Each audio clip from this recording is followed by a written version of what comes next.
Okay, welcome again to this session. Today we are looking at another very important aspect of our HTML documentation. We are looking at comments. Comments. All right. I'm sure some of us might have heard the word comments before. Now, comments are used in the editor to give brief information about a set of codes. A set of codes. And they are non-executable.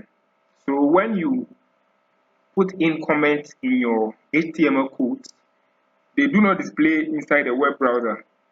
When you preview them, you don't see them. Alright, so we'll talk into details about them when we get into our Visual Studio Code editor. So this is the level 2 of our HTML training, session 6. Let's go straight into our editor. Alright, so we are now looking at our editor. Alright, so let me take my editor here. These are the codes we used when we're creating the forms. Okay, now let me display it quickly. So when I copy the part and I put it here, I should be able to see it run over here. So these are the forms we learned earlier. I believe you remember. Now, so when we are talking about comments, comments are not supposed to display inside the web page. How do we give comments? Comments are simply few statements you put in there to explain your code. So for instance, we know the form is beginning from here. If somebody comes to take my code, the person should be able to follow where the form began from. So I need to put in a comment that will explain that forms began from here. So to write a comment, this is how you go about it. You first put a less than, like the opening tag begins, you just put the less than there. Then this time around you put an exclamation mark. Then two dashes. Okay. Alright, dashes or hyphens. When you put these two hyphens there, you know it closes for me. So between these hyphens we have, so we say that this is the opening and this is the closing. Okay, now between this we can type anything in there. Wow, so I can write beginning of forms.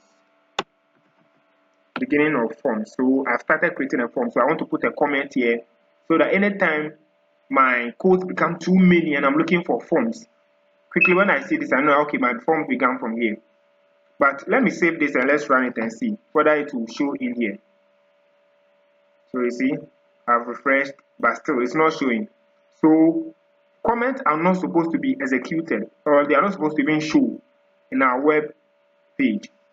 Okay, I can comment everything out. I can comment everything. I can come here and comment this place also out. This place. So let me comment it as email. Okay, so email began from here.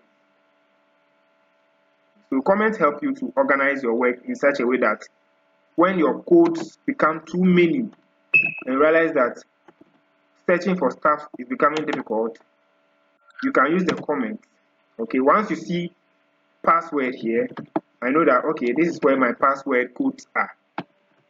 So comments are just used to organize your work and to tell a brief detail about whatever you have typed in there, so that anytime you see it, you know that, okay, this is what I did here. I spoke about forms all over here. I spoke about email over here. I spoke about password over here. Anyway, when we save it and we refresh, we don't see it showing up here. If it were any other thing I have typed, for instance, I hit this and I type something in here. You watch this. When I save this and I refresh, boom, it has come. Why? Because this is not a comment. Anything you type between the body tags will appear here. Okay, if you don't want it to appear, then you need to put it in what? In comment. So I'm putting this in a comment. Then, alright. So I'll cut it and put it in a comment. Then let's see whether this time around it will display. Okay. Now I place it in a comment here. I save, refresh. It's no more here at all. I'm not seeing it anymore. Okay. So comments are not executable. They don't execute, but you need them also when you are coding your HTML files. You need them in your HTML files. Thank you very much. This is just a short one, but very, very important also. We'll continue in our next session with our forms.